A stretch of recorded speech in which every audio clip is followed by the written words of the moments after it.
We have Mauricio Ruffy versus James Llontop. Odds right now, Ruffy is minus 800, opened up in a minus 220. Okay, obviously the pick here is going to be Mauricio Huffy, I think. Mauricio Huffy.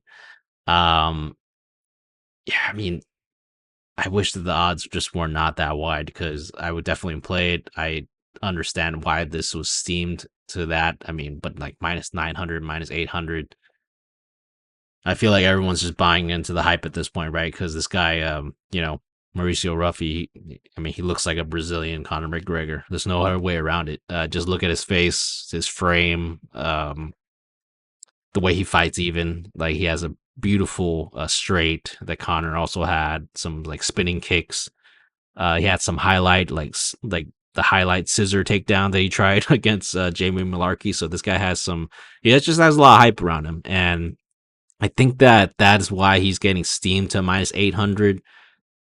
Because on the feet, I mean, James Llontop, this guy, his fight against Slava Claus, which I was on the Slava Claus side, but I thought that was a pretty close fight. I remember at the end, I was like, man, this probably, yeah, it ended up being a split decision.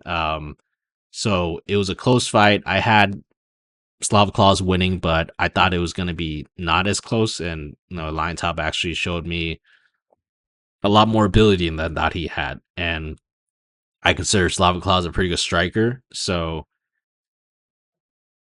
man, I just think that these odds are a little steamed in a way. It's a little much. I think minus 200 was fine, 300, 400, but man, minus 900, I think that's a little much. Also, Llontop, I don't think he's ever been knocked out before either. So, he's got a granite chin from what I remember.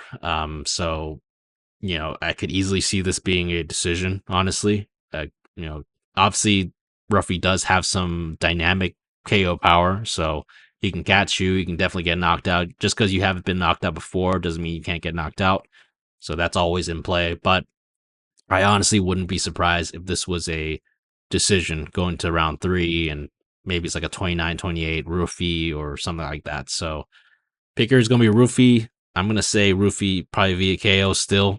I think he is going to catch him, but it's going to be probably later on in the fight and could be a closer fight than what people think. I'm probably just going to hold off. I mean, minus 800 is a little much for me.